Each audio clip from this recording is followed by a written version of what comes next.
2 பொம்பளை பிள்ளைங்க பெத்திருந்தாது நான் நிம்மதியா இருந்திருப்பேன்டா. உங்களை பெத்து போட்டு நான் படுற பாடு இருக்கேன். எவ்வளவு ஒருத்தி இவனை வேண்டானா இவர் உடனே மாடில இருந்து குதிச்சாரா. இவர் பெரிய ஸ்பைடர்மேனு, மாடி மாடி குதிக்கிறது.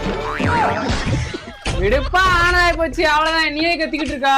உனக்கு எங்கடா வலிக்க போகுது? கட்டுற எனக்கு தாண்டா வலிக்கும். வீட்டு லோனு, காட்டு லோனு, வண்டி லோனு, அந்த லோனு இந்த லோனுன்னு யார வச்சுடா கட்டிட்டு இருந்தேன்? எல்லாம் அந்த நாய் வச்சுதான்டா கட்டிட்டு இருந்தேன். இந்த நாய் பொறுப்பே இல்லாம பொம்பளைக்காண்டி மாடியில இருந்து கீழே விழுந்து காலை உடைஞ்சு படுத்து கிடக்கான். ஏண்டா இப்படி கால் உடைஞ்சு படுத்து கிடக்கியா? அந்த பேத்தரை உன்னை பார்க்க வந்தாடா. பேத்தரை ஈத்தரம் சொல்லாத பாத்துக்கோ. அவன் என் பேபி, நீ பார்க்க வருவா. என் காதல் உண்மையானது. என் ஆள் என்னை பார்க்க வருவா, அதை நீ பாப்ப. பாண்டி,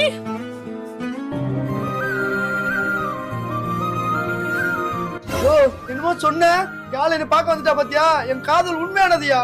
சொல்லு பேபி. பாண்டி, எனக்கு நாளைக்கு கல்யாணம்டா, கண்டிப்பா வந்துருடா.